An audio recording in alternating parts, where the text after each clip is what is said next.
Top quality और consistent performance के लिए सिर्फ सिल्वर पंप नाम याद रखना। રાજકોટના નીચાણવાળા વિસ્તારોમાં જળબંબાકાર જેવી સ્થિતિ સર્જાઈ છે। હું તમને જે સ્ક્રીન ઉપર દ્રશ્ય બતાવવા જઈ રહ્યો છું તે રાજકોટના માધાપર ચોકડી વિસ્તારના આ દ્રશ્ય છે। લોકો અત્યારે એક તરફ હેરાન પરેશાન છે તો બીજી તરફ તંત્રના અધિકારીઓ એસી ચેમ્બરમાં બેસીને મોજ મજા કરી રહ્યા હોય તે પ્રકારનું લાગી રહ્યું છે, કારણ કે એક પણ જગ્યાએ જ્યાં પાણી ભરાતા હોય ત્યાં કોર્પોરેશનના અધિકારીઓ જોવા નથી મળતા। લોકો કહી રહ્યા છે કે ચૂંટણી સમયે દેખાતા નેતાઓ એક પણ વરસાદમાં જ્યારે વિકટ પરિસ્થિતિ હોય ત્યારે ત્યાં જોવા નથી મળતા, લોકોની વહારે નથી આવતા।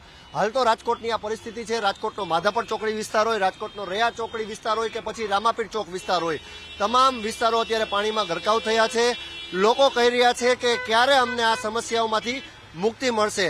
ચોમાસા પહેલા જ્યારે પ્રી મોન્સૂનની કામગીરી જ્યારે થતી હોય છે ત્યારે પેપર ટાઈગરો કહી રહ્યા છે કે રાજકોટમાં સબ સલામત છે, અમે તૈયારી કરી દીધી છે, રાજકોટમાં કશું જ નહીં થાય, પાણીના નિકાલની પણ અમે વ્યવસ્થા કરી દીધી છે। પરંતુ જે સાચા વરવા દ્રશ્યો છે અમે તમને બતાડી રહ્યા છીએ અને રાજકોટની આ પરિસ્થિતિથી વાકેફ પણ કરી રહ્યા છીએ। હજુ પણ રાજકોટમાં ભારેથી અતિભારે વરસાદની આગાહી છે ત્યારે તંત્રએ પણ લોકોને નીચાણવાળા વિસ્તારથી દૂર રહેવા માટે થઈને તાકીદ કરી છે। કેમેરા પર્સન અભય ત્રિવેદી સાથે ઋષિ દવે, ન્યૂઝ કેપિટલ, રાજકોટ।